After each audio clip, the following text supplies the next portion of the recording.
আসসালামু আলাইকুম, সবাই কেমন আছেন? আশা করি সবাই ভালো আছেন। এখন আমি আপনাদেরকে যে জিনিসটা শেয়ার করছি সেটা হচ্ছে অ্যা আপনি দেখা যাচ্ছে এখানে অনেকগুলো অ্যামাউন্ট আছে, হ্যাঁ?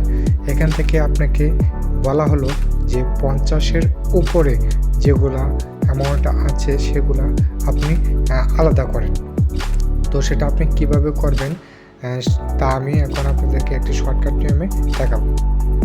আপনার প্রথমে সিলেক্ট করে নিলাম। সিলেক্ট করে কন্ডিশনাল ফরম্যাট এখানে ক্লিক করব।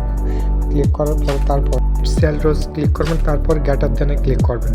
তারপর এরকম একটি ডায়ালগ বক্স আসবে। এখানে যেহেতু আপনাকে বলা হয়েছে ৫০ এর উপরে যে অ্যামাউন্টগুলো আছে সেগুলো আপনার আলাদা করতে হবে। তাই এখানে ৫০ আমি লিখে দিলাম। তারপর এখানে এর চিহ্নতে একটা ক্লিক দিবেন। দেওয়ার পর দেখেন এখানে কাস্টম ফরম্যাট আছে। কাস্টম ফরম্যাটে ক্লিক দেওয়ার পর এরকম একটি আপনার বক্স আসবে। ফিল লেখা এখানে একটা ক্লিক করবেন। ক্লিক করার পর আপনি কালারটা চয়েস করে নেবেন। আমি এখানে লাল কালার দিয়ে দিলাম। আপনার ইচ্ছা করলে অন্য কালারও দিতে পারবেন। তারপর ফন্টে ক্লিক করব। ক্লিক করে এখানে অটোমেটিক লেখা আছে। অটোমেটিকে আমরা সাদা কালারটা করে নিলাম। তারপর বোল্ড করে নিলাম। বোল্ড করে ওকে করে দিলাম। এখন দেখেন এই যে এখানে ৫০ এর উপরে যে অ্যামাউন্টগুলো আছে সেটি লাল কালার করে দিলাম।